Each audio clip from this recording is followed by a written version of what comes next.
Hi guys, thanks for tuning in to another episode of Nuggets News. We're very lucky to have a special guest here today, and it's Daniel from Living Room with Satoshi. How you going, Daniel? Hi everyone. Hi Alex. It's been nearly a year since we first spoke, mate, and I'm sure plenty of people are familiar with how to use the Living Room Satoshi to pay any bill in Australia, and we've always got that link in the description of all our videos, guys. But you guys have been very busy, and that video you put up yesterday on Twitter, Daniel, has gone viral about you buying a coffee using the Lightning Network, so congratulations.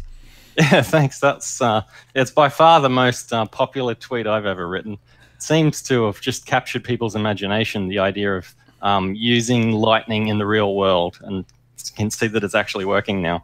Yeah, I think even from 6 months ago, maybe the adoption has been quicker than we first thought. I think there's over 1,600 nodes now in the Lightning Network, and you guys are running one for bill payments and for some of these retailers, I believe. Yeah, we've had it live on Living Room Satoshi for a few weeks, maybe a month or more, and some of our customers are trying it out. It's still very early though. If you're using Lightning, you're an early adopter, and there's still some reliability and usability things to work out. But if you love new things, mate, this is exciting. It really is. As you said, so back in 2013, it was very hard to use a Bitcoin wallet and save your private key and all that sort of thing. So it's very exciting to see this sort of happening again for the second layer solutions. But you've written a Medium post on how to set this up and use the Eclair wallet and things like that. Yeah, so some guys in France have written a mobile wallet called Eclair for Android.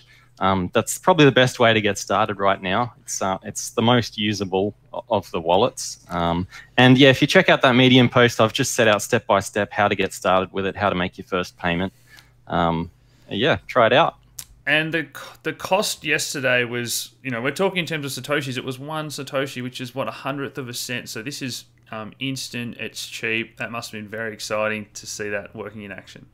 Yeah, it's so cool now to see prices quoted in Satoshis. Like, the first Bitcoin pizza was 10,000 Bitcoins, and now we're quoting buying a coffee with 40,000 Satoshis.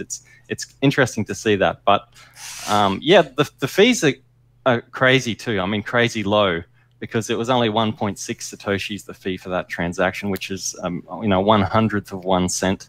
And we expect it to stay like that too. The cost of fees on Lightning will only ever be the marginal cost of sending a packet over the internet, basically, which is very minimal and something we've been doing for nearly 2 decades now. That's absolutely awesome to see, mate. Well done. Brisbane Airport is going to be, well, we can announce it now. So when we're up there on, I think it's Wednesday the 29th of May, we'll be doing an official launch.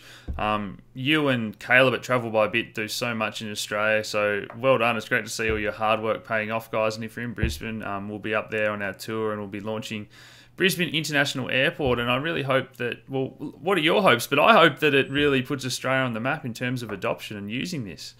Yeah, Australia definitely is at the forefront of these new technologies. And Caleb and I have always thought, travel's probably a good industry to start with, especially international airports where we got foreign tourists coming in. They can try out these technologies. But we invite everyone to do it.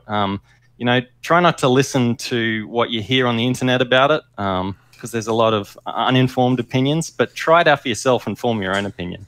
Yeah, absolutely. So any other exciting news you can tell us for Living Room Satoshi or Travel by Bit? I see they're just signing up merchants every day now. It's awesome. Yeah, we're growing our merchant user base, but we need people to start using it as well. And so the wallets are getting better. The Bitcoin, Litecoin wallets, Dash wallets. The Lightning one's still very early. But as more people use it, the usability is going to get better, and it'll be easier for normal people to, have an option that doesn't involve banks. And that's our goal. Yeah, and just quickly back to those channels. Once you open up that channel, it's the cost of a Bitcoin transaction, I believe you said, so maybe a few dollars or even a few cents if the network's not too congested, but that remains open? Yeah, so to use the Lightning Network, you need to set up a channel, which is kind of like opening a bank account. You do it once, and then you can just keep making payments through that account to anybody on the network.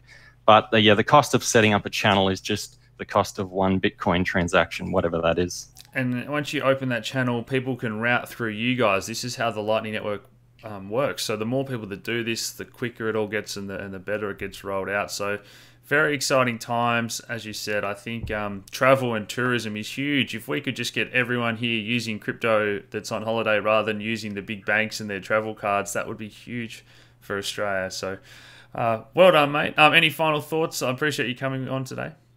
Thanks. Yeah, to all your listeners, just try it out and see what you think. We really appreciate any feedback, and it helps to grow the whole network too.